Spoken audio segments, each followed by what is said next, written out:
This is Electric Universe Geology Earth News. I have a friend who was interested in this area in the Sierra. This is the Southern Sierra. It's an area called Domeland. It's similar to Yosemite Valley in the granite structures. They're really kind of interesting. Let's look at it real quickly in Earth. So you can see this is granite. Sticks up. There's very interesting shapes to it.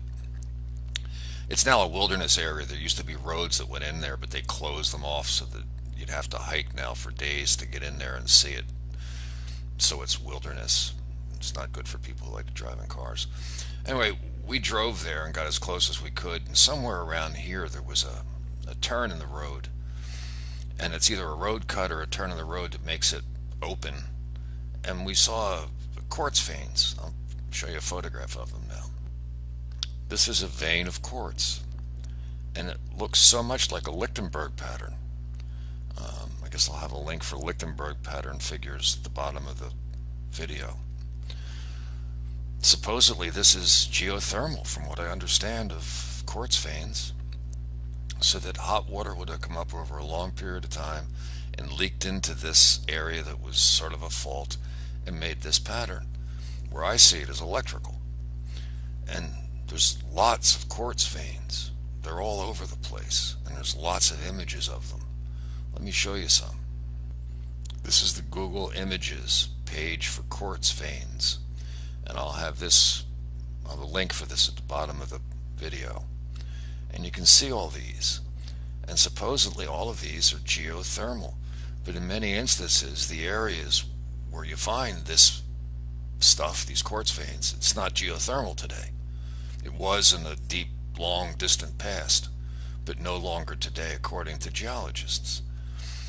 And you can just look at all these. There's other veins too, not just quartz, but there's pegmatite, all different sorts of veins. Quite often these veins are associated with gold and silver. This is what miners look for in many instances.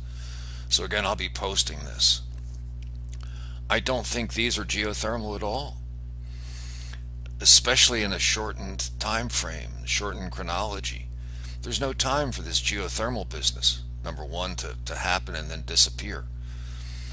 And you'd see leaks in places where there's a fault there, there's a crack. If this is geothermal, you'd think that it would squeeze out into those open areas, places that would be more likely to leak into, which is what this supposedly is. So look at all these pictures with a jaundiced eye.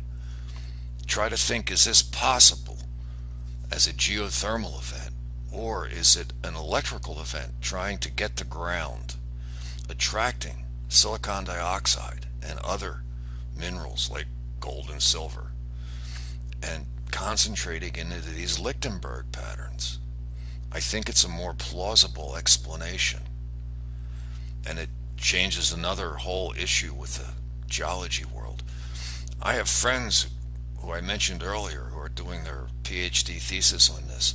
I'll ask them to give a response, to give the argument from the geologist's side, the real geologist, not me, and explain why they think that these are geothermal and why they're not electrical. I would find that interesting. I believe they might be willing to participate in some sort of a discussion like that. Thank you. Just wanted to show the other type of vein. This is the Black Canyon of the Gunnison River. This is the Gunnison River down here. It's very steep canyon walls, and these veins are pegmatite, the most crystalline form of granite, highly metamorphosed. And I don't see how this could be created if it wasn't electrical. This to me has all the hallmarks of a Lichtenberg pattern, electricity trying to go to ground, getting there as best it can.